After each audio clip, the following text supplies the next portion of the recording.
মালাকুল মাউত আলা সূরাতি শাবিন আলা আহসানি সূরা, একজন যুবকের আকৃতিতে চমৎকার ধবধবে সাদা একটা জুব্বা পরে, জান্নাত থেকে জান্নাতি কাফন নিয়ে, হানুত মিন হানুতিল জান্নাত, জান্নাতের সুগন্ধি নিয়ে মুমূর্ষু রোগীর মাথার সামনে এসে বসে যায় আর দেহটার ইঙ্গিত করে বলে, ইয়া আইয়াতুহান নাফসুত তাইয়্যিবা, ও পবিত্র আত্মা। আরেক বর্ণনায় এসেছে ইয়া আইয়াতুহান নাফসুল মুতমাইন্নাহ, ও প্রশান্ত আত্মা, উখরুজি ইলা মাগফিরাতিম মিনাল্লাহ, আল্লাহর ক্ষমার দিকে বের হয়ে আসো। উখরুজি ইলা মাগফিরাতিম মিনাল্লাহি ওয়া রিদওয়ান, আল্লাহর ক্ষমার সন্তুষ্টির দিকে রূহটা বের হয়ে আসো। স্মুথলি বলার সাথে সাথে মুমিনের দেহ থেকে রূহটা বের হয়ে আজরাইলের হাতে চলে যায়। স্মুথলি বলার সাথে সাথে স্বাচ্ছন্দ্যে আনন্দে মুমিনের দেহ থেকে রূহটা সা করে বের হয়ে মালাকুল মাউতের হাতে এসে পড়ে। পড়েন সুবহানাল্লাহ। আল্লাহ এমন মৃত্যু তুমি আমাদের নসিবে রেখে দিও, চিৎকার করে পড়েন আমিন। আর যারা ইসলাম মানে নাই, আর যারা কোরআন মানে নাই, আর যারা দিন কায়েমের আন্দোলন করে নাই, দিনকে ভালোবাসে নাই, বাম আর রামপন্থী ছিল, নাস্তিক ছিল, ইসলাম বিরোধী ছিল, তাদের কাছেও মালাকুল মাউত আসে কি আসে না? চিল্লায় বলেন আসে কি আসে না? তাদের কাছেও আসে, কিন্তু আলা সূরাতি আকবাহি রাজুল, একজনের চেহারা যত ভয়ঙ্কর হতে পারে, যত নিকৃষ্ট হতে পারে, এরকম ভয়ঙ্করতম নিকৃষ্ট দুর্গন্ধওয়ালা একটা চেহারা নিয়ে আসে। রিজলাহু ফিল আরদ, পা থাকে জমিনে, রাসুহু ফিস সামা, হাদিসের বর্ণনা, পা দুইটা জমিনে, মাথা আকাশে। এসে ধমক দিয়ে জালিমের মাথার সামনে এসে বলে, ইয়া আইয়াতুহান নাফসুল খাবিসা, হে পাপাত্তা, হে অপবিত্র আত্মা, উখরুজি ইলা সাখাতিল্লাহি ওয়া গাদাবিহি, আল্লাহর রাগের দিকে, আল্লাহর অসন্তুষ্টির দিকে বের হয়ে আয়। মালাকুল মাউতের এই অর্ডার পাওয়ার সাথে সাথে রূহটা কিন্তু বের হয় না। মুমিনের রূহকে ডাক দিলে যেমনি স্মুথলি বের হয়, কাফিরের রূহ এভাবে বের হয় নাকি? কথা বলেন। রূহটা ডানে যায়, ফাতাতাফাররাক, একবার রূহটা ডানে যায়, আবার রূহটা বাঁয়ে যায়, আবার সামনে যায়, পায়ে যায়, হাতের মধ্যে ঢুকে ডানে বাঁয়ে যায়। মালাকুল মাউত আবার ধমক দিয়ে বলে, ইয়া আইয়াতুহান নাফসুল খাবিসা, পাপাত্তা, বের হয়ে আয়। রূহটা আবার ডানে যায়, বাঁয়ে যায়, সামনে যায়, পেছনে যায়। এবার ঘপাস করে মালাকুল মাউত রূহকে ধরে টান মারে। সারা দেহটা থেকে প্রাণ রস সিক্ত করতে করতে দেহ থেকে রূহটাকে টেনে হিচড়ে বের করে আনে। আর মুমূর্ষু রোগীটা চিৎকার মারতে থাকে, পড়েন নাউযুবিল্লাহ। একটা জীবন্ত ছাগলের চামড়াগুলো জবাই না দিয়ে কেউ যদি টেনে টেনে বের করে, ছাগল জবাই হয় নাই কিন্তু চামড়া এক পাশ থেকে টেনে টেনে টেনে হিচড়ে আপনি গা থেকে বের করলে যত কষ্ট হয়, এর চেয়েও বেশি কষ্ট দিয়ে মালাকুল মাউত বামপন্থী আর কাফেরদের রূহটা দেহ থেকে বের করে আনে। পড়েন নাউযুবিল্লাহ। আমাদের রূহটা যেন আল্লাহ, মুমিনদের রূহ আপনি যেভাবে কবজ করান, ওইভাবে যেন আমাদের রূহটা বের হয়ে আসে। আর জোরে পড়েন আমিন। এজন্য আল্লাহ বললেন, বাল তুসিরুনাল হায়াতাদ দুনিয়া ওয়াল আখিরাতু খায়রু ওয়া আবকা, পাগলের মতো মোহাচ্ছন্ন হয়ে এই দুনিয়াটার পেছনে ছুটে বেড়াও, এই দুনিয়া আসল নয়, আখিরাত হলো আসল। চিল্লায় বলেন ঠিক কিনা? অস্থির, আমরা ব্যস্ত দুনিয়ার লোভে আর মোহে পড়ে, আমাদেরকে যে মরতে হবে, চলে যে যেতে হবে, এটা ভাবার সময় আমাদের নাই। চিল্লাই কোন ঠিক কিনা? এজন্য বলা হয় মুতু ক্বাবলান তামুতু, মরার আগে একবার মরো। হাসিবু ক্বাবলান তুহাসাবু আলাইক, তোমার হিসাব কিয়ামতের দিন করার আগে তুমি তোমার হিসাব করো। জীবনে কি কি পাপ করেছি আমি জানি, আমার চেয়ে ভালো কেউ জানে না। চিল্লায় বলেন ঠিক কিনা? কি কি অন্যায় করেছি আমার হৃদয়ের মধ্যে কথাগুলো আছে না নাই? পৃথিবীর কেউ না জানলেও আমি জানি কি জানি না? পৃথিবী না জানুক আমি তো জানি, আমি কি পাপ করেছি হায়। পৃথিবী না জানুক আমি তো জানি, আমি কি পাপ করেছি হায়। আমার পাপের করলে বিচার, বাঁচার উপায় নাই আমার। দয়াময় প্রভু মাফ করো আমায়, মাফ করো আমায়। পড়ে না আমিন? আরো জোরে আমিন। এজন্য হাসিবু ক্বাবলা আন তুহাসাবু আলাইক, তোমার হিসাব বসার আগে নিজে হিসাব করো কি কি করলা। আসল মরণের দিন শটান হয়ে তো শুয়ে পড়ো ভাই, মরার আগে আরেকবার মরো। মরার আগে আরেকবার কি করবেন? কথা বলেন। মরার আগে কি করতে হবে? হঠাৎ একদিন বিছানায় শটান হয়ে শুয়ে যান, চক্ষুটা বন্ধ করেন, ভাবেন মরে গিয়েছেন। এই তো মালাকুল মাউত চলে এসে রুহটা নিয়ে গেল।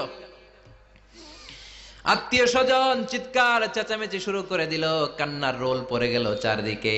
মাইকের মধ্য দিয়ে, মসজিদের মাইকে অ্যানাউন্স হয়, অমুক এলাকার নিবাসী অমুক ভাই আমাদের মধ্যে দুনিয়ায় নাই, তার জানাজা হবে এশার নামাজের পর। সবাই এসে রুহের মাগফিরাত করেন। সবাই আপনারে দেখতে আসবে, কেঁদে কেঁদে লোকজন আপনারে কবর দিতে আসবে। চিল্লায় বলেন ঠিক কিনা? কেঁদে কেঁদে সবাই আসবে, দেখার জন্য আসবে। ছেলেগুলো কাঁদবে, স্ত্রী কাঁদবে, বাবা মা কাঁদবে, বন্ধু বান্ধব কাঁদবে। আর ঘরের মধ্যে রাখা হবে না। এবার আপনাকে গোসল দেওয়ার পালা। চক্ষু বন্ধ করে চিন্তার দরকার আছে না নাই? কথা বলেন। হঠাৎ করে, হঠাৎ করে শুনবি একদিন আমার মৃত্যুর খবর। কেঁদে কেঁদে আসবে সবাই দিতে আমায় কবর, দিতে আমায় কবর। ঠিক কিনা? একটু চোখটা বন্ধ করে ভাবেন, আপনাকে গোসল দেয়া হবে, জামাগুলো খোলা হবে। এত টাকা দিয়ে যে দামি গোসলখানা টাইলস লাগিয়ে ঘরে বানালেন, আপনার শেষ গোসলটা কি ওই দামি গোসলখানায় হবে? লাশ যেখানে ধোয়া হয় ওই জায়গায় ধোয়া হবে। আপনাকে কাফন পরানো হবে। আপনার কলিজার টুকরা ছোট বাচ্চাটারে বলা হবে, আব্বু দেখে যাও, তোমার বাবারে শেষবারের মতো দেখো। আপনার বাবা মা শেষবারের মতো একটা নজর দিয়ে আপনার চেহারাটা দেখে নিবে।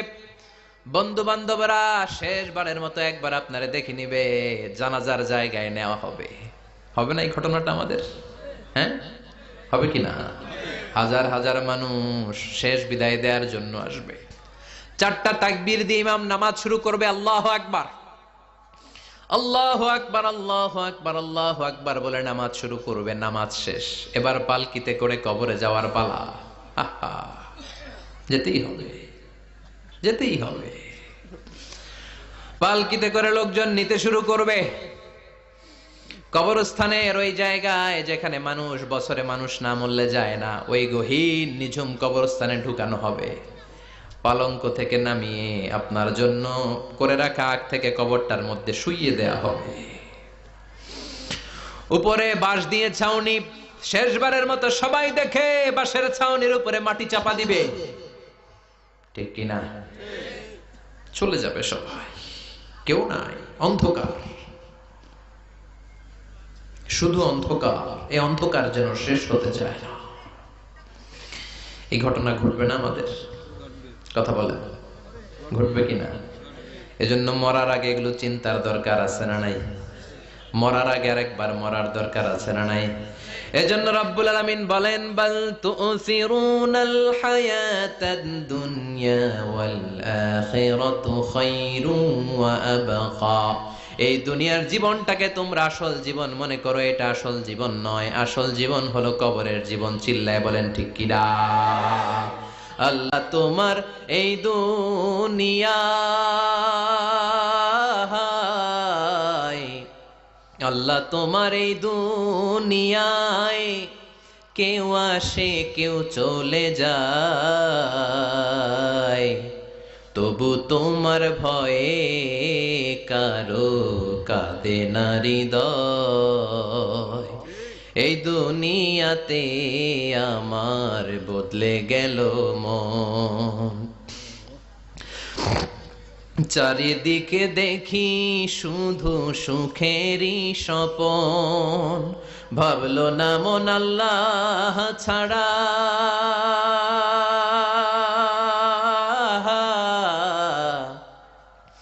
ভাবলো না মন আল্লাহ ছাড়া নেই কোনো উপায়, তবু তোমার ভয়ে কারো কাঁদে না হৃদয়। ঠিক কিনা?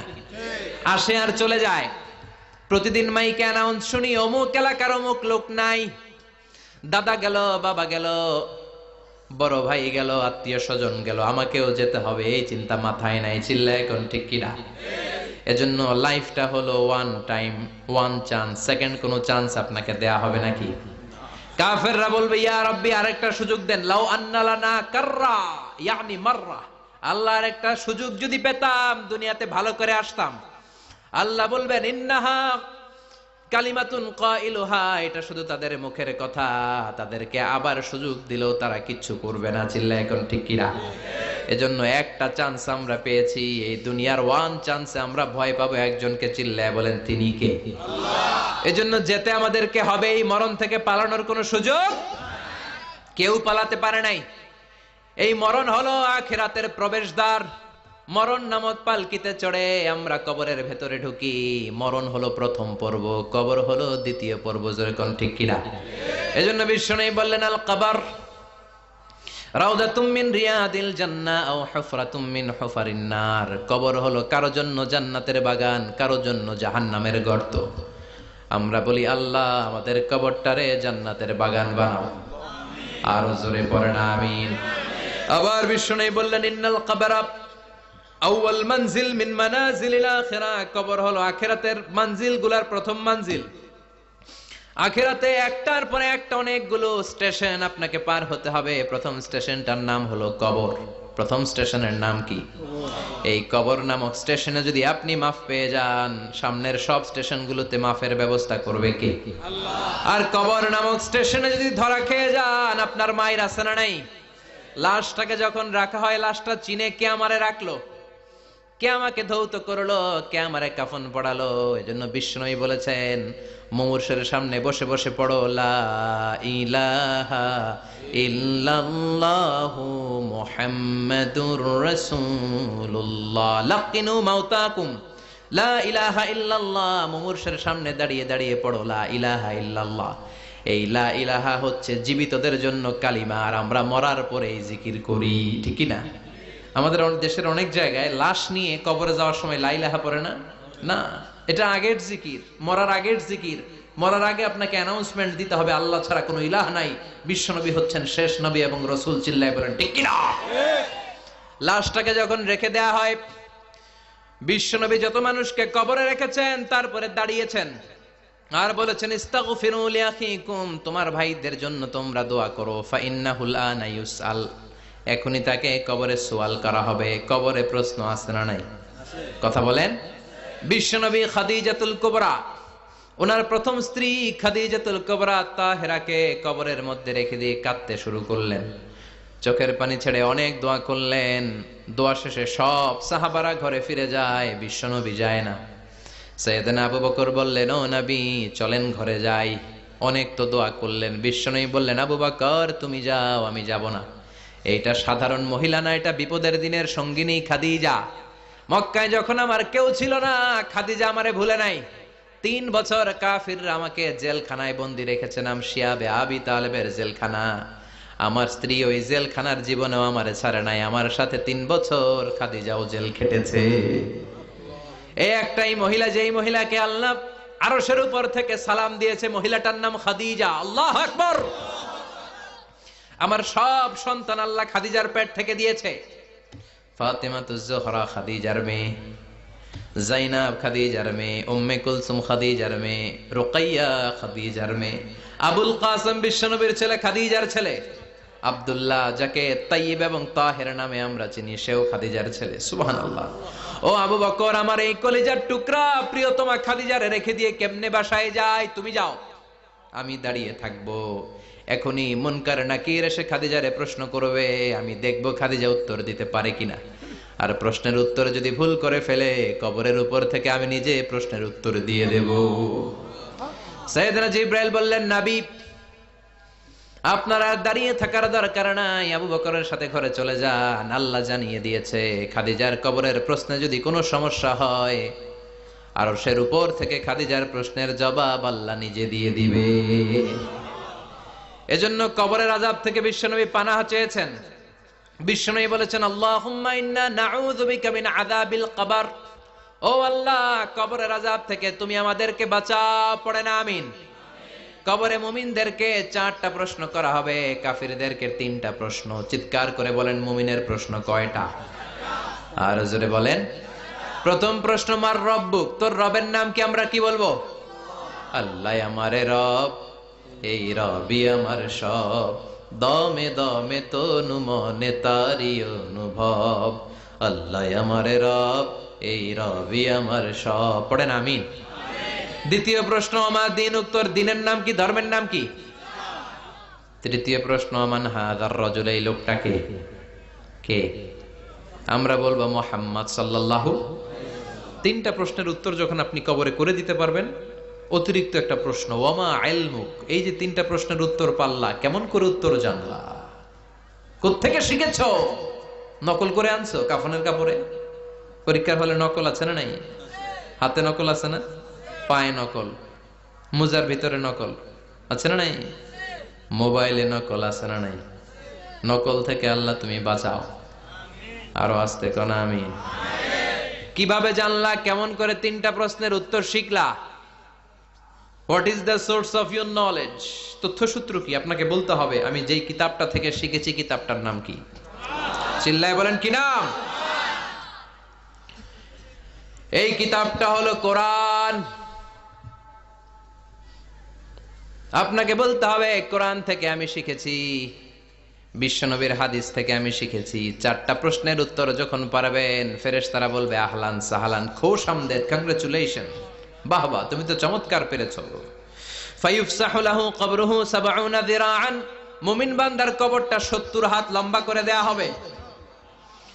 ইফতাহু লাহু বাবুন ইলাল জান্নাহ, জান্নাতের দিকে তার কবর থেকে একটা দরজা বানিয়ে দেয়া হবে। জান্নাতের সুঘ্রাণ ঠান্ডা বাতাস এসে তার কবরের ভিতরে ঢুকতে শুরু করবে। ইলবাসু লিবাস মিন আহলিল জান্নাত, জান্নাতীদের পোশাক তার গায়ের মধ্যে পরিয়ে দেয়া হবে। আল্লাহু আকবার। আর বলা হবে নাম কানাউমিল আরুস, বাসর রাতে বর যেমনি কনেকে নিয়ে ঘুমিয়ে যায়, তুমিও একটা ঘুম দাও। আলহামদুলিল্লাহ পড়ে। মুমিন বান্দা আনন্দের একটা ঘুম দিবে। ইসরাফিলের সিংগার আওয়াজ ছাড়া পৃথিবীর কোনো কিছুই তার আগে ঘুম ভাঙতে পারবে না। আল্লাহ আমরাও যেন সেদিন কবর একটা মজার ঘুম দিতে পারি, তুমি তৌফিক দাও। জোরে পড়েন আমিন। এবার বামপন্থী নাস্তিক আর কাফেরদের পালা, ইসলাম বিদ্বেষীদের পালা, আলেম ওলামাদের শত্রুদের পালা, ইসলামকে যারা বিজয়ী শক্তি হিসেবে মানতে পারে নাই তাদের পালা। চিল্লা এখন ঠিক কিনা? ওদেরকেও একই প্রশ্ন, রব কে? ওরা বলবে আমি জানি না।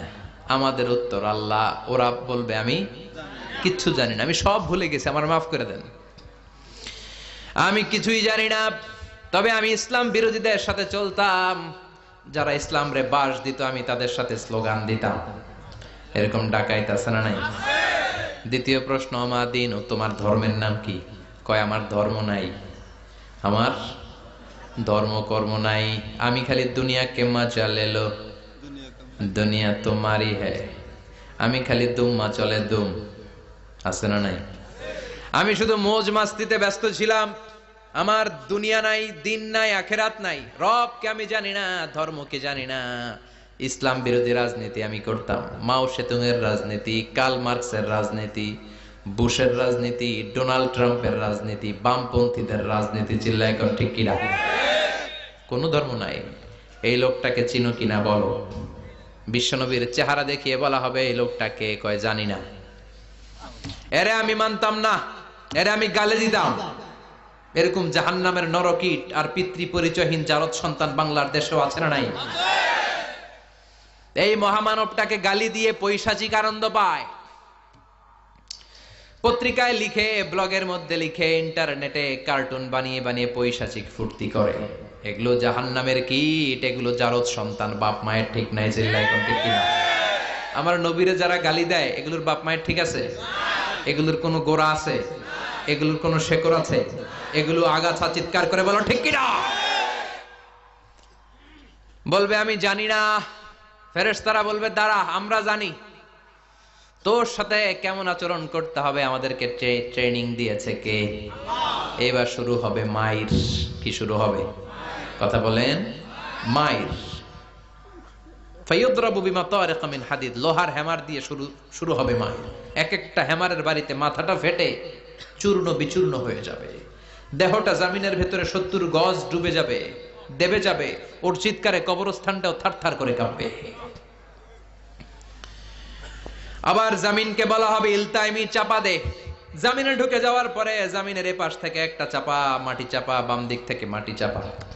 2 চাপায় ডান দিকের পাজর বায়ে চলে যাবে, বাম দিকের পাজর ডানে চলে আসবে। ওর চিৎকারে কবরস্থানটা থারথার করে কাঁপবে। আল্লাহ, এই ধরনের পরিস্থিতি থেকে তুমি আমাদেরকে বাঁচাও। আর ও চিৎকার করে বলেন আমিন। এজন্য কবরের এই প্রস্তুতি নেওয়ার দরকার আছে না নাই? কোরআনের পক্ষে থাকার দরকার আছে না নাই? ইসলামের পক্ষে থাকার দরকার আছে না নাই? ইসলামী আন্দোলনের সাথে থাকার দরকার আছে না নাই? ইসলামের বিজয় চাওয়ার দরকার আছে না নাই? যে লোক ইসলামের বিজয় চায় না, যে লোক চায় না ইসলাম দিয়ে দেশ শাসিত হোক, যে লোক চায় না কোরআনটা সংসদ ভবনে নেতৃত্ব দেখ, তার অন্তরে ঈমান থাকতে পারে নাকি? চিল্লায় বলেন পারে? যে ঈমান প্রয়োজনে, উখিয়াতে নাই? উখিয়াতে মাজার আছে নাকি? সাগর পারে এগুলো থাকে? এগুলোর সাথে ইসলামের সম্পর্ক আছে? কথা বলেন আছে? যে ঈমান খাজার নামে মাজার গড়ে ফুলুস কামায়, যে ঈমান শিরকিয়াতের আমল করে ভীত না হয়, যে ঈমান বাস্তবে নাই, যে ঈমান ময়দানে নাই, মুখে শুধু কথার কলি, কি করে তারে বলো ঈমানে বলি, কি করে তারে বলো ঈমানে বলি, কি করে তারে বলো ঈমানে বলি। চিল্লায় বলেন ঠিক কি না? এজন্য ঈমানের দাবি হচ্ছে অন্যায়কে প্রতিরোধ করতে হবে, হকের পক্ষে থাকতে হবে। কোরআনের রাজনীতি নিজ চোখে দেখে ইসলামকে সংসদ ভবনের উপরে কালিমার পতাকা পতপত করে দেখার স্বপ্ন অন্তরে থাকতে হবে। চিল্লায় এখন ঠিক কিনা? এটাই তো মুমিন, যে ইসলামকে বিজয়ী শক্তি হিসেবে দেখতে চায়, যে কোরআনের আইন চায়, যে কোরআনের রাজ চায়। চিল্লায় বলেন ঠিক কিনা? এজন্য আমরা আল্লাহর কাছে কামনা করি, আল্লাহ তুমি আমাদেরকে ঈমানের মৃত্যু দাও, তুমি আমাদেরকে কবরের সব প্রশ্নগুলো সহজ করে দাও। পড়েন আমিন।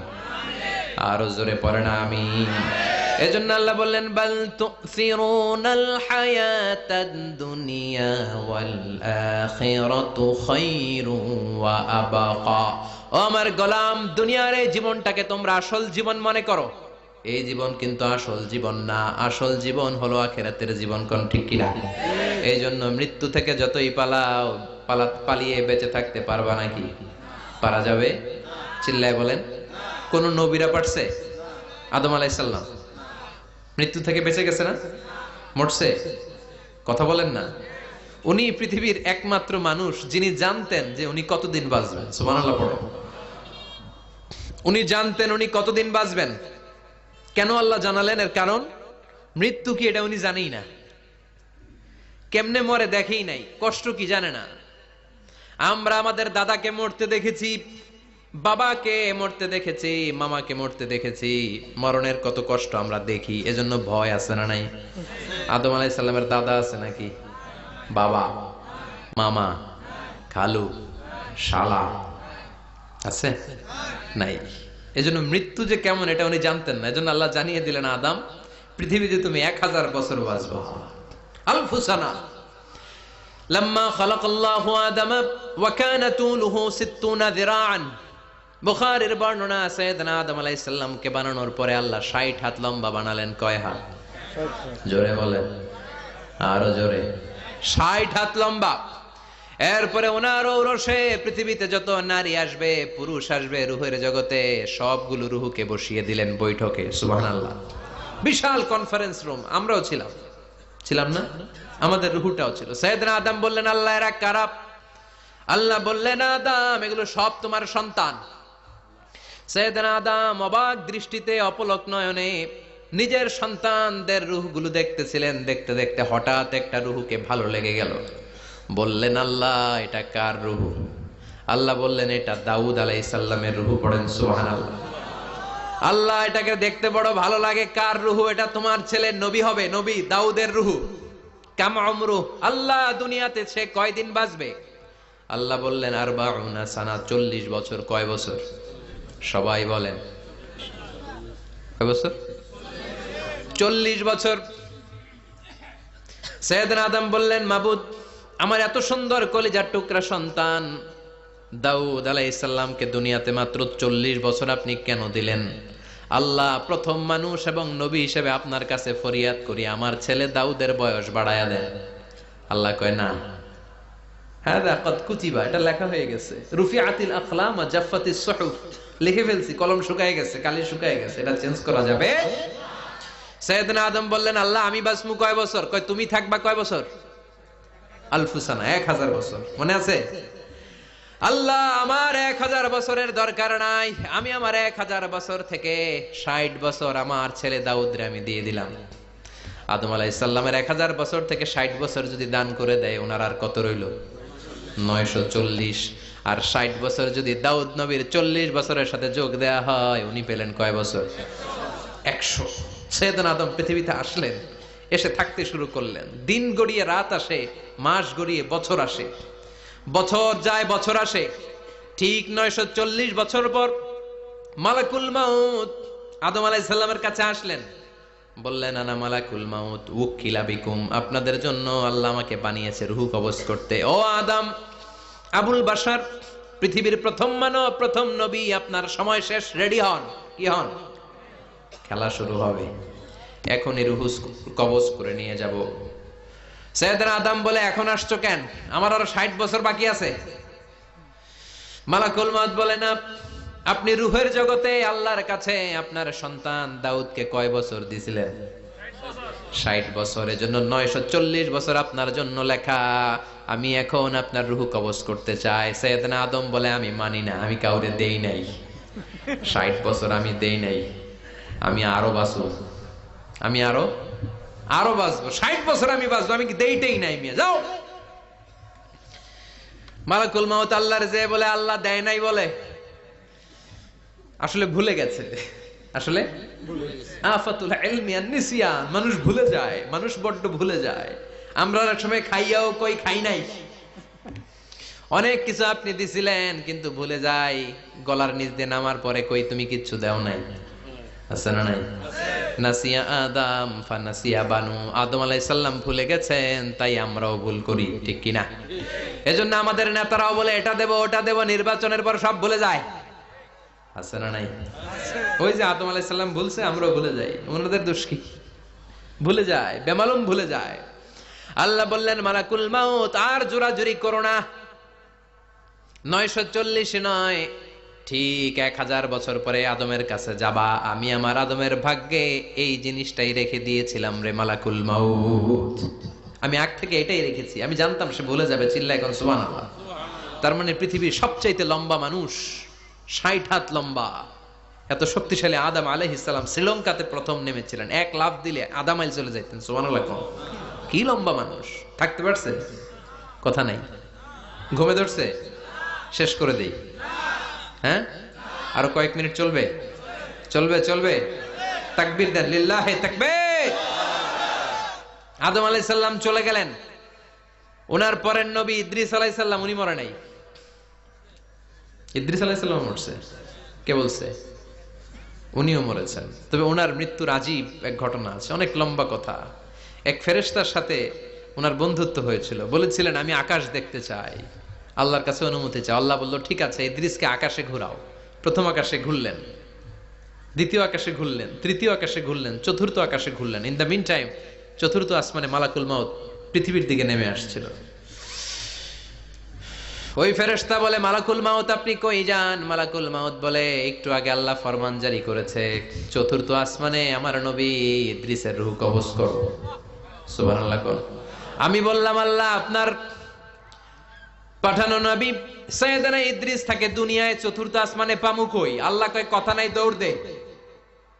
আমি দৌড় দিলাম, এসে দেখি ইদ্রিস আলাইহিস সালাম এখানে রেডি। সুবহানাল্লাহ। ওয়া রাফা'নাহু মাকানান আলিয়্যা। ইদ্রিস আলাইহিস সালামের রূহ কবজ দুনিয়ায় হয় নাই, চতুর্থ আকাশের মধ্যে হয়েছে। একটু চিৎকার করে পড়বেন সুবহানাল্লাহ। এরপরে সুলাইমান আলাইহিস সালাম, উনি তো মরে নাই, মরছে? উনি জিন চালাইতো, উনিও মরবে? শক্তিশালী একজন নবী ছিল। উনি মালাকুল মাউতকে বলেছিলেন, মালাকুল মাউত আমার মৃত্যুর সুয়াইয়া, সামান্য কিছু আগে আমারে বইলো, আমার একটা কাজ আছে। মালাকুল মাউত মৃত্যুর কিছু সময় আগে এসে বলল, সুলাইমান টাইম ইজ আপ, সময় শেষ, অল্প কিছু সময় বাকি, কি করবেন করেন। সাইয়েদনা সুলাইমান জিনদেরকে ডাকলো, ও জিনেরা, বিশাল একটা প্রজেক্ট আছে, প্রজেক্টে কাজ শুরু করো। আর কিছু জিনকে বলল, চারদিকে গ্লাস ফিটিং করা একটা রুম বানাও। সাইয়েদনা সুলাইমান আলাইহিস সালাম গ্লাস ফিটিং করা রুমের ভেতরে ঢুকলেন। এই রুমে ঢুকার দরজা নাই, হাতে একটা লাঠি নিলেন। কি নিলেন? লাঠির মধ্যে ভর করে দাঁড়িয়ে রইলেন আর জিনদের দিকে তাকিয়ে রইলেন। জিনেরা এত বদমাশ ছিল, সাইয়েদনা সুলাইমান দাঁড়িয়ে না থাকলে কাজ করতো না। ছিল ফাঁকিবাজ। কি ছিল? দাঁড়ায় না থাকলে আজও লোকজন কাজ করতে চায় না, ঠিক কিনা? মালিক দাঁড়ায় থাকলে ঠিকই কাজ হয়ে যায়। সুলাইমান আলাইহিস সালাম লাঠির মধ্যে ভর দিয়ে দাঁড়িয়ে রইলেন আর বললেন, কাজ করো। জিনেরাও কাজ শুরু করলো। ওদিকে মালাকুল মাউত এসে বলে, ও সুলাইমান সময় তো শেষ। সুলাইমান বলে, সমস্যা নাই, রূহ কবজ করে। উনি লাঠির মধ্যে ভর দিয়ে দাঁড়িয়ে রইলেন। গ্লাস ফিটিং করা রুমের ভিতরে কোরআন সাক্ষী। মালাকুল মাউত ওইভাবে লাঠিতে ভর দেওয়া অবস্থায়, দাঁড়ানো অবস্থায় সাইয়েদনা সুলাইমান আলাইহিস সালামের রূহ কবজ করে নিলেন। উনি এমন ভাবে দাঁড়িয়েছেন, রূহ চলে গেল, লাশ হয়ে দাঁড়িয়ে রইলেন। লাঠির মধ্যে দাঁড়িয়ে আছেন, জমিনের মধ্যে লুটিয়ে পড়ে নাই। সুবহানাল্লাহ। জিনগুলো দূর থেকে ভাবলো, বস তো দাঁড়ায় আছে। কে দাঁড়ায় আছে? জিনেরা মনে করছে বস দাঁড়ায় আছে, কাজ করতেই হবে। করতে করতে পুরা প্রজেক্টের কাজ শেষ। ইন দ্য মিন টাইম ঝিঝি পোকা, উই পোকা, যেই পোকা কাঠ খেয়ে ফেলে, এই কাঠ খাওয়ার পোকা সুলাইমান আলাইহিস সালাম লাঠির ভেতরে ঢুকে লাঠিও খেয়ে ফেলেছে। সাইয়েদনা সুলাইমান আলাইহিস সালাম ধপাস করে জমিনে পড়েছে। আর জিনেরা কয়, হায় হায়, খালি খালি কাম করছে এতদিন। সুবহানাল্লাহ কইবেন না? সুলাইমান আলাইহিস সালাম বাঁচতে পারে নাই, চলে গেলেন। মুসা আলাইহিস সালাম মরছে? উনি মরবে কেন? উনি তো খালি মারে। মরছে? এক থাপ্পড়ে ফেরাউনের বাবুর্চি নাই। মুখের আগে হাত চলতে কয়েকজন, এর মধ্যে মুসা আলাইহিস সালাম আছে না নাই? মালাকুল মাউত মানুষের আকৃতিতে অনুমতি না নিয়ে ঘরের ভেতরে ঢুকে গেল। ঢুকে বলে, আনা মালাকুল মাউত, আমি মৃত্যুর ফেরেশতা। তো কি চাও? জিতু আন আকবাদা রূহাক, আপনার রূহ কবজ করতে আসছি। কিন্তু মুসা আলাইহিস সালাম দেখতেছেন দিব্য একজন মানুষ, কি দেখে? আবার সালাম দেয় নাই, অনুমতি নিয়েও ঢুকে নাই। অমিয়া, অনুমতি নিয়ে ঘরে ঢোকার দরকার আছে না নাই? মুসা আলাইহিস সালামের মেজাজ বড় গরম। উনি বললেন, কি করবি? কয়, আপনারে মারমু। কয়, এদিকে আয়। মালাকুল মাউত মনে মনে ভাবে, এতদিন সব মানুষগুলো আমারে দেখলে দিত দৌড়, আজকে মনে হয় আমারে দিতে হবে দৌড়। এক পা গায়ে দুই পা পেছায় সাহস করে সামনে গেলেন। আবার মুসা আলাইহিস সালাম দিলেন এরকম থাপ্পড়। ফাসাক্কাহু ফাফাকু আইনা, বুখারীর বর্ণনা, এক থাপ্পড়ে চোখ নাই। ঠিকই মালাকুল মাউত দৌড়, এক দৌড়ে আল্লাহর কাছে। আল্লাহ বললেন, রাখো। এটা মুসা আলাইহিস সালাম, তার মেজাজ বড্ড গরম, আমাকে কথা বলতে হবে। আল্লাহ বললেন, মুসা, বুখারীর বর্ণনা, গরুর পিঠের উপর হাত রেখে দাও। রাখা হলো। তোমার হাতের নিচে গরুর যত পশম, প্রত্যেক পশমের বিনিময়ে এক এক বছর করে হায়াত বাড়িয়ে দিলাম। মুসা আলাইহিস সালাম অনেক চালাক নবী। উনি বললেন, আল্লাহ, আমার হাতের নিচে যদি গরুর 2000 পশম থাকে, তার মানে 2000 বছর হায়াত বাড়িয়ে দিলেন। কিন্তু এক্সট্রা হায়াত যখন শেষ হয়ে যাবে, এরপরে কি হবে? আগে ওইটা বলেন। আল্লাহ বললেন, সুম্মাল মাউত, তারপরে তো মুসা মরতেই হবে, আসতেই হবে। সাইয়েদনা মুসা আলাইহিস সালাম বললেন, ফাল আনা, তাহলে আর দেরির দরকার নাই, এখনই আমি আপনার কাছে চলে যেতে চাই। মালাকুল মাউত মুসা আলাইহিস সালামের রূহ নিয়ে উড়াল দিলেন। সুবহানাল্লাহ। বাঁচতে পারছে? বিশ্বনবী মরে নাই, উনি ইন্তেকাল করেছেন। চিল্লা এখন ঠিক কিনা? ইন্তেকালের আগে বিশ্বনবী প্রচন্ড অসুস্থ হলেন। মা আয়েশারে ডেকে বললেন, আয়েশা, মনে হয় আমি বাঁচবো না। ওই যে খায়বার বিজয়ের দিন, খায়বার দুর্গ বিজয় করার পরে এক ইহুদি মহিলা আমার দাওয়াত দিয়েছিল। ওই দাওয়াত খেতে যাওয়ার পরে গোশতের মধ্যে বিষ মাখানো হয়েছিল রে আয়েশা। ওই বিষ মাখানো খাসির গোশত খেয়ে যে ব্যথা আমার পেটে উঠেছিল, আজ আবার সেই ব্যথা উঠেছে। বিশ্ব নবী ওই বিষ খাওয়ানো গোশতের কারণে ইন্তেকাল করেছেন, তার মানে বিশ্ব নবী শাহীদ। জামা আল্লাহু বাইনা নবুওয়া ওয়া শাহাদা। আল্লাহ বিশ্বনবীকে শুধু নবী বানায় নাই, শহীদ হিসেবেও কবুল করেছে। সুবহানাল্লাহ কইবেন না? প্রচন্ড অসুস্থ, উনি ছাড়া মসজিদে নববীতে কেউ ইমামতি করার সাহস পায় না। বিশ্বনবী বললেন, আবু বকর তুমি যাও। আবু বকরও যায় না। বিশ্বনবী বললেন, পানি আনো। বিশ্বনবী পানি দিয়ে ওযু করলেন।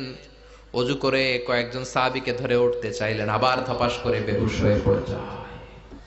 বিশ্বনবী উঠতে পারে না। আবার বললেন, ঠান্ডা পানি আনো। পানির ভেতরে বিশ্বনবী 2 হাত ঢুকিয়ে দিয়ে ঠান্ডা ভিজা হাত দিয়ে চেহারার মধ্যে মাসে করলেন আর বললেন, ইন্নালিল মাউতি লা সাকারাত। হায়রে মৃত্যুর কি যন্ত্রণা, হায়রে মৃত্যুর যে কি কষ্ট। ও মিয়া, বিশ্বনবী যদি মৃত্যুর কষ্টে কাতরায়, আমাদের অবস্থা কি? আমাদের নসিবে কি আছে? আল্লাহ তুমি বাঁচাও, পড়ে না আমিন। বিশ্বনবী কাঁদছেন, সাহাবারা একের পর এক দেখতে আসে। কান্নার রোল পড়ে গেল চারদিকে। বিশ্বনবীর কলিজার টুকরা নয়নের পুটুলি সাইয়্যিদাতুনা ফাতিমা বিশ্বনবীর কান্না সহ্য করতে পারে না। বিশ্বনবীকে ধরে মা ফাতিমা, সাইয়্যিদাতুনা ফাতিমা বিলাপ করা শুরু করে দিলেন, চিৎকার দিয়ে কান্নাকাটি শুরু করে দিলেন আর বললেন, ওয়া কুরবা আবা, ওয়া কুরবা আবা, হায় হায় আমার বাবার কি কষ্ট, আহা আমার বাবার কি কষ্ট হচ্ছে। বিশ্বনবী বললেন, ফাতেমা তুমি কেঁদো না, আমার কষ্ট আজকের পরে আর থাকবে না। আজকে তোর বাবার সব কষ্ট বন্ধ হয়ে যাবে। কি যেন কানে কানে বললেন, ফাতেমা আরো কেঁদে দিল। আবার কানে কানে কি যেন বললেন, ফাতেমা হেসে দিল। বিশ্বনবীর ইন্তেকালের অনেক পর মা আয়েশার কাছে ফাতেমা বললেন, আমি যখন প্রথমে কেঁদেছিলাম আব্বা বলেছিল আমি আর বাঁচব না রে ফাতেমা। আবার কানে কানে একটা কথা বলার পরে হেসেছিলাম, আব্বা বলেছিল আমার পরে আমার পরিবার বর্গের মধ্য থেকে সর্বপ্রথম তোমার সাথে আমার দেখা হয়ে যাবে রে ফাতেমা। অল্প কয়েক মাসের ব্যবধানে সাইয়্যিদাতুনা ফাতেমা উনিও ইন্তেকাল করলেন। বিশ্বনবী শোয়া থেকে উঠতে পারে না। এক সাহাবীকে দেখলেন মেসওয়াক করছে। বিশ্বনবী মেসওয়াকের দিকে তাকিয়ে রইলেন। বিশ্বনবীর নিথর দেহটা পড়ে আছে। আয়েশারা যে বলবে আয়েশা মেসওয়াক দাও, বলতে পারে না। মা আয়েশা বুঝতে পেরে মেসওয়াক আনলেন, বিশ্বনবীকে মেসওয়াক করিয়ে দিলেন। এবার বিশ্বনবী বললেন, ও আবু বকর শোনো, আল্লাহ আমাকে অপশন দিয়েছে। কি দিয়েছে? আল্লাহ বলেছে নবী আজীবন থাকতে চাইলে থাকেন, আর আসতে চাইলে চলে আসেন। আমি থাকতে না চেয়ে আল্লাহর কাছে চলে যাওয়ার ইচ্ছা করলাম। সাইয়েদনা আবু বকর কান্না জুড়ে দিলেন। বিশ্বনবী বললেন, আসসালাত আসসালাত, ও আমার উম্মতেরা নামাজ তরক করো না। ইন্তেকালের আগে বললেন নামাজ ছেড়ে দিও না। আর বললেন, ওয়ামা মালাকাত আইমানুকুম, তোমাদের অধীনস্থ কর্মচারীদের সাথে খারাপ আচরণ করো না। ঘাম শুকানোর আগে পয়সা দিয়ে দিও। আর হাত দুটো উঁচু করে বললেন, আল্লাহুম্মা ইলার রাফিকিল আলা, ও আল্লাহ আমি আপনার কাছে যেতে চাই। এই কথাটা বলে বিশ্বনবীর হাত দুইটা থপাস করে জমিনে পড়ে গেল। বিশ্বনবীও চলে গেলেন। থাকতে পেরেছে কেউ? চিল্লায় বলেন। এজন্য আমরা আল্লাহর কাছে ঈমানি মৃত্যু চাই। কি মৃত্যু? আমরা উত্তম মৃত্যু চাই। চিল্লায় বলেন কি মৃত্যু? এজন্য মরণের আগে ঈমান নিয়ে মরার দরকার আছে না নাই? বিশ্বনবী দোয়া করতেন, আল্লাহুম্মা রযুকনা হুসনাল খাওয়াতিম, ও আল্লাহ আমাদের শেষটা যেন ভালো হয়। শেষ কথা বলি, এদিকে তাকান, মনোযোগ আছে?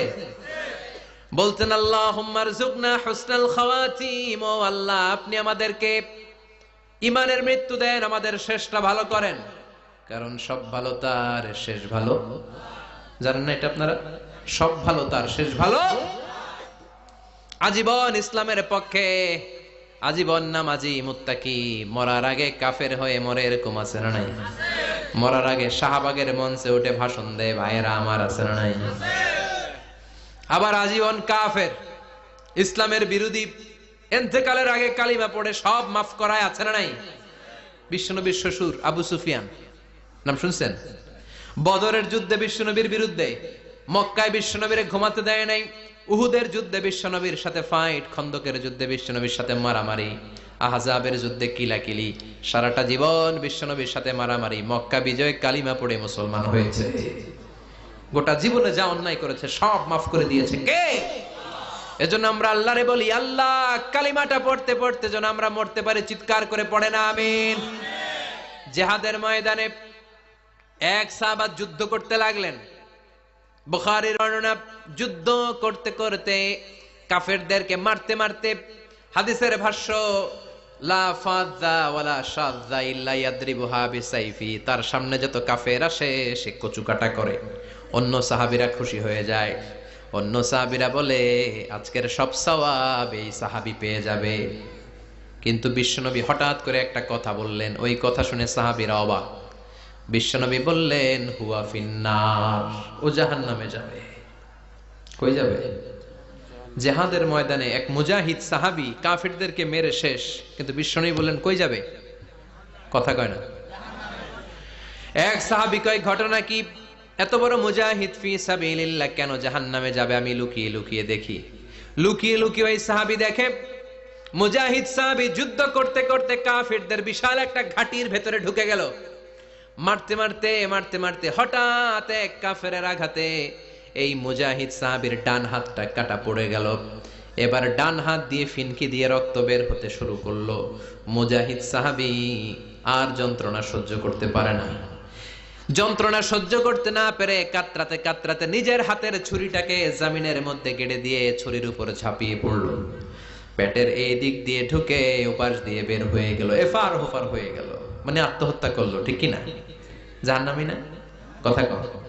লুকিয়ে লুকিয়ে যে সাহাবা দেখেছে চিৎকার দিয়ে বিশ্বনবীর কাছে যেয়ে বলে আশহাদু আন্নাকা রাসূলুল্লাহ, ও নবী আপনি যে আসল নবী কোনো সন্দেহ নাই, আমি লুকিয়ে লুকিয়ে দেখেছি। ওই মুজাহিদ সাহাবা বেঁচে নাই, সে কাফেরের আঘাতে শহীদ হয় নাই, নিজের পেটে নিজে ছুরি ঢুকিয়ে আত্মহত্যা করেছে। আজীবন বিশ্বনবীর সাথী, মরার আগে জাহান্নামী। আমরা কেউ জানি না আমাদের শেষটা কেমন হবে, এজন্য আমাদের শেষটা ভালো হোক। ভেরি সেন্সিটিভ ইস্যু, আমাদের শেষটা ইমানের হোক। এখন যেমনি মাথা ঠিক আছে, বুদ্ধিমত্তার সাথে শাহাদাত বাক্যের উপর যেন আমরা মরতে পারি, আমরা পড়ি আমিন। চিল্লায় পড়ে না আমিন। কি করে বুঝবেন মৃত্যুটা ভালো হলো? এক নাম্বার আলামত আন-নুতকু বিশ-শাহাদা, মরার আগে আওয়াজ করে জিকির করে কেউ যদি পড়তে পারে লা ইলাহা ইল্লাল্লাহু মুহাম্মাদুর রাসূলুল্লাহ সাল্লাল্লাহু, এটা হচ্ছে আলামাতু হুসনিল খাতিমা। আপনার মৃত্যুটা যে ভালো মৃত্যু হয়েছে এটার আলামত। কি মৃত্যু? সবাই বলেন ভালো মৃত্যু আমরা চাই কি চাই না? ভালো মৃত্যুর এক নাম্বার আলামত কালিমা পড়ে যদি মরতে পারে। বিশ্বনবী বলেন মান কানা আখিরু কালামিহি লা ইলাহা ইল্লাল্লাহ, যে ব্যক্তির সর্বশেষ কথাটা হবে, বাক্যটা হবে লা ইলাহা ইল্লাল্লাহ, দাখালাল জান্নাহ, সে জান্নাতি হয়ে যাবে। সুবহানাল্লাহ পড়ে। এরপরে বিশ্বনবী বললেন আল মুমিনু ইয়ামুতু বিজাবি ইরকিল জাবিন, মুমিন যখন মারা যায় তার কপাল ঘেমে যায়। সুবহানাল্লাহ পড়েন। হাত ঘামে না, পা ঘামে না, মুমিনের কপাল ঘামে। সুবহানাল্লাহ। এজন্য কেউ মারা গেলে কপালের মধ্যে হাত দিবেন, দেখবেন ওই ঘামের মধ্যে একটা জান্নাতি ঘ্রাণ আছে। সুবহানাল্লাহ। আল্লাহ আমরা যখন মরে যাব আমাদের কপালটা যেন এরকম ঘেমে যায়। আমিন পড়েন আর জোরে আমিন। আল মুমিনু ইয়ামুতু বিআরাকিল জাবিন, মুমিন মারা গেলে তার কপাল ঘামে। কপাল ঘামলে বুঝতে হবে এটা ভালো মৃত্যু, ইমানি মৃত্যু। চিল্লায় বলেন ঠিক কি না? এরপরে বিশ্বনবী বললেন ফি লাইলাতিল জুমা, জুমার রাতে যদি মরে, আও ফি শাহরি রমাদান, কিংবা রমজান মাসে যদি মরে, আও ফি সাফারিল হজ, কিংবা হজের সফরে যদি মরে। বাংলার জমিন থেকে অনেক হাজিরা হজ করতে যায়, অনেকে ওইখানে যে আরাফাতের ময়দানেও মারা যায়, এরকম হাজি আছে না নাই? খুশনসিব, এটা খুশনসিব। আলহামদুলিল্লাহ পড়ে। এরপরে বিশ্বনবী বললেন মাউতু শাহাদা, আল্লাহর রাস্তায় জিহাদ করে কালেমার বাণীকে উপরে তুলে ধরার জন্য কেউ যদি শাহাদাতের বাণী, শাহাদাতের পেয়ালা পান করে, শাহাদাতের মৃত্যুর চাইতে ভালো মৃত্যু আর হতে পারে? শাহাদাতের মৃত্যুর চাইতে শ্রেষ্ঠ মৃত্যু আছে নাকি? কথা বলেন। আমরা শহীদ হতে চাই কি চাই না? আমাকে শহীদ করে ওই মিছিলে শামিল করে নিও, আমাকে শহীদ করে সেই মিছিলে শামিল করে নিও, যে মিছিলের নেতা মীর হামজা, খোবায়েবে খাব্বাব, আল্লাহর কাছে তারা অতি প্রিয়, শামিল করে নিও, আমাকে শহীদ করে সেই মিছিলে শামিল করে নিও। পড়েন আমিন। শাহাদাতের তামান্না যেই মুমিনের অন্তর নাই, অন্তরের ভেতরে নাই, ওই লোক কি মুমিন হতে পারে নাকি? মান সাআলাল্লাহ শাহাদা, বিশ্বনবী ফরমান, যে ব্যক্তি আল্লাহর কাছে শাহাদাতের মৃত্যু চায়, বাল্লাগাহুল্লাহু মানাজিলাশ শুহাদা ওয়া ইন মাতা আলা ফিরাশিহি, কেউ যদি আল্লাহর কাছে শাহাদাত অন্তর থেকে কামনা করে, রব্বুল আলামিন ওই ব্যক্তিকে শাহাদাতের মর্যাদায় নিয়ে যাবেন, যদিও সে বিছানায় পড়ে পড়ে মারা যায়। বিছানায় পড়ে মারা গেছেন, কিন্তু অন্তরে কামনা ছিল, আল্লাহ আমারে তুমি শাহিদ হিসেবে কবুল করো। শাহিদদের কাতারে আপনারা দাঁড় করায় দিবে কে? ওমরে ফারুক বলতেন, আল্লাহুম্মা রযুকনা শাহাদাতান ফি সাবিলিক, ও আল্লাহ আপনি আমারে আপনার রাস্তায় শহীদ হিসেবে কবুল করেন। ওয়ারযুক মাউতি ফি হারামি রাসূলিক, পৃথিবীর কোন শহরে মরতে চাই না, বিশ্বনবীর শহরে মদিনা শহরে আমার মৃত্যু কবুল করেন। ওমরে ফারুক কই মরছে? কথা কও। ফজরের জামাতে ইমামতি করতে গিয়েছেন, মাওলাল মুগীরা আবু লুলু আল মাজুসি মাওলাল মুগীরার আঘাতে অ্যাসাসিনেটেড বাই মুগীরা, স্টেবিং করেছে। এখানে 3টা আঘাত করেছে, একটা এখানে, একটা পাজরে, একটা নাভির মধ্যে, নাভি কেটে 2 ভাগ। ওনাকে খাবার দেয়া হলো নাবিজ, দুধ মাখানো নাবিজ। ওই নাবিজের দুধ নাভি দিয়ে বের হয়ে যায়। উনি বললেন, কে মেরেছে আমাকে? বলল, অগ্নি উপাসক। শুকরিয়া করে বললেন, আল্লাহ আমারে কোনো মুসলিম মারে নাই, কোনো মুমিন মারে নাই। উনি বেহুশ ছিলেন, হুশ ফিরে সবাই রে বললেন, আসল্লান নাস, ফজরের যেই নামাজটা আমার ইমামতিতে শুরু হয়েছে, 1 রাকাতের পর আমাকে মারা হলো। এবার আমাকে বলো, আমার নেতৃত্বে যে নামাজটা শুরু হয়েছে, নামাজটা ঠিক মতো হয়েছে কিনা? সুবহানাল্লাহ। আমারে কে মারলো? কে তোমাদের খলিফা হবে? কি হবে আমার আব্দুর রহমানের আব্দুল্লাহর? এগুলো নাই। প্রথম কথা ছিল মানুষরা নামাজটা পড়েছে কিনা। সুবহানাল্লাহ। এজন্য শাহাদাতের তামান্না সবচেয়ে বড় তামান্না। চিল্লায় বলেন ঠিক কিনা? এরপর বিশ্বনবী বললেন, মুরাবিতান ফি সাবিলিল্লাহ, মুসলিম রাষ্ট্রের পাহারা দেয় যারা, বর্ডার গার্ড। আমাদের দেশের বর্ডার গার্ডের কি বলে? আগে বিডিআর ছিল, এখন বিজিবি। আমার বিজিবির ভাইয়েরা না খেয়ে না পড়ে শীতের রাতে দেশ পাহারা দেয়। বিএসএফ এর গুলিতে যদি মারা যায়, এটা শহীদ। সুবহানাল্লাহ। এর চেয়ে শ্রেষ্ঠ মৃত্যু আর হতে পারে? এরপর আল মাউতু আলা আমালিন সালেহ, কোন ভালো কাজের উপর মরণ। নামাজে সেজদা দিয়েছে, সেজদা অবস্থায় অনেকে চলে যায়, এরকম আছে না নাই?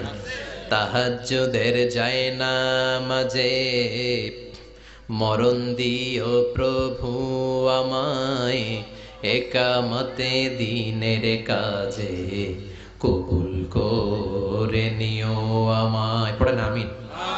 তাহাজ্জুদের যায় নামাজে যেন আমাদের মরণ হয়। পড়েন আমিন। রোজা অবস্থায় মারা যাওয়া, নেক আমল অবস্থায় মারা যাওয়া, এগুলো হচ্ছে আলামাত হুসনিল খাতিমা। আপনার শেষটা, বিদায়টা, মৃত্যুটা যে ভালো হয়েছে তার আলামত। আল্লাহ এই যে কথাগুলো বললাম, শ্রেষ্ঠ শ্রেষ্ঠ মৃত্যু, আমাদের মৃত্যুগুলো ওইরকম করে দিও। চিৎকার করে পড়েন আমিন। আওয়াজ করে পড়েন আমিন। এবার আলামাত সুইল খাতিমা, কিছু মৃত্যুর আলামত আছে, এটাই প্রমাণ করে এটা ভালো মৃত্যু নয়, এরকম আলামত আছে না নাই? 1 নম্বরে হলো আল ইন্তিহার, আত্মহত্যার মৃত্যু। সমাজে আছে না নাই? উখিয়াতে তো নাই না? এদিকেও মরে। কি জন্য? কেন মরে? হ্যাঁ, বয়ফ্রেন্ড গালি দিয়েছে এজন্য? হ্যাঁ,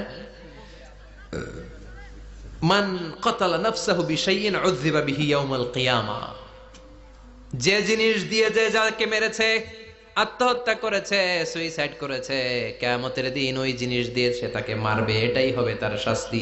ওড়না পেঁচিয়ে যারা আত্মহত্যা করলো, ওর শাস্তি ওড়না পেঁচানো। বিষ খেয়ে যারা মারা গেল, তার শাস্তি জাহান্নামের বিষ খাবে আর চিৎকার করবে। ছুরি ঢুকিয়ে যারা মারা গেল, জাহান্নামের আগুনে ঝলসানো ছুরি শুধু ঢুকাবে। আল্লাহ আত্মহত্যা থেকে বাংলাদেশে বাঁচাও, আমাদের ছেলে মেয়েগুলারে বাঁচাও। চিৎকার দিয়ে বলেন আমিন। আত-তাআক্কুদ ফিল লিসান ফি লা ইলাহা ইল্লাল্লাহ, আজীবন কালেমা পড়ে নাই, আজীবন কালেমারে বাস দিয়েছে, এখন মরার সময় সবাই কয় কলমা পড়েন, কলমা পড়েন। এখন পড়তে চায়, মাগার মুখ দিয়া বাইর হয় না। আছে না নাই? এরকম ডাকাইত উখিয়াতে নাই? কলমা পড়তে পারে না, আটকায় যায়, মরে গেছে। এই মৃত্যুটা কি ভালো? কথা বলেন। ফি হালাতি শুরব, অনেকে মদ খাইতে খাইতে মরে। আছে না নাই? জুলুম করতে করতে মরে। আছে না নাই? অন্যের জায়গা দখল করে মরে, এরকম আছে না নাই? ফি হালাতি ইরতিকাবিল কাবায়ের, যে কোনো কবিরা গুনাহ করা অবস্থায় যদি মারা যায় এটা খারাপ মৃত্যু, অপমৃত্যু, এটা জান্নাতি মৃত্যু নয়। চিৎকার করে বলেন ঠিক কি না? এরপর ফি সাখাতিল ওয়ালিদাইন, বিশ্বনবী বললেন কোন ছেলে যদি মারা যায় এমন অবস্থায় মা বাবা তার উপর রাগান্বিত, এটা ভালো মৃত্যু? কথা বলেন। পৃথিবীর চেয়ে, গোটা পৃথিবীর বুকে মায়ের চেয়ে আপন কেউ আছে নাকি? এই মায়ের মনে কষ্ট দিয়ে ওই অবস্থায় যদি মারা যায়, এই মৃত্যুটা অনেক খারাপ। চিল্লায় বলেন ঠিক কিনা? এজন্য মায়ের সাথে খারাপ আচরণ করবেন নাকি? কথা বলেন। যার মা নাই সে জানে মা না থাকার কি জ্বালা, ঠিক কিনা? যখন রাত্রি নিঝুম এই চোখে ঘুম, একলা শুধু ঘরে তোমায় মনে পড়ে মাগো, তোমায় মনে পড়ে। যখন রাত্রি নিঝুম এই চোখে ঘুম, একলা শুধু ঘরে তোমায় মনে পড়ে মাগো, তোমায় মনে পড়ে। এজন্য মায়ের দোয়া সবচেয়ে বড় দোয়া। মা রেগে আছে, মা বদদোয়া দিয়েছে, বাবা বদদোয়া দিয়েছে, বাবা আপনার উপর অসন্তুষ্ট, ওই অবস্থায় ছেলে মরলে এটা কি ভালো মৃত্যু? এরপরে স্বামী যদি নাখোশ থাকে স্ত্রীর উপর, স্বামী যদি স্ত্রীর উপর রেগে থাকে, অসন্তুষ্ট থাকে, ওই অবস্থায় স্ত্রী যদি মারা যায়, এটাও খারাপ মৃত্যু। চিল্লায় বলেন, এটাও খারাপ মৃত্যু।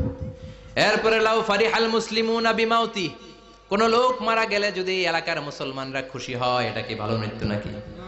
কোন লোক মারা গেলে এলাকার মুসলমানরা যদি আল্লাহর শুকরিয়া করে, এটা কি ভালো মৃত্যু নাকি? আমরা কি ভালো মৃত্যু চাই নাকি খারাপ? আমরা শাহাদাতি মৃত্যু চাই, ঈমানের মৃত্যু চাই। পড়েন আমিন। এজন্য রব্বুল আলামিন বলেন বাল তুসিরুনাল হায়াতাদ দুনিয়া ওয়াল আখিরাতু খায়রুন ওয়া আবকা। ক্ষণস্থায়ী দুনিয়াটাকে তোমরা বড় মনে করো, এটা বড় না, বড় হলো আখিরাতের জীবন। এজন্য আখিরাতের জীবনের জন্য প্রস্তুতির দরকার আছে না নাই? মরণ হচ্ছে সবচেয়ে বড় প্রস্তুতি, মরণের চিন্তা। মান কানা ওয়াইদান ফাল মাউতু ইয়াকফি, যে নিজেকে সোজা করতে চায় মৃত্যুর চিন্তাই তার জন্য যথেষ্ট। আজকের এই আলোচনার পরেও কি আমাদের টনক নড়বে না? আজকের এই কথাগুলোর পরেও কি মৃত্যু নিয়ে আমরা ভাববো না? আজকের আলোচনার পরেও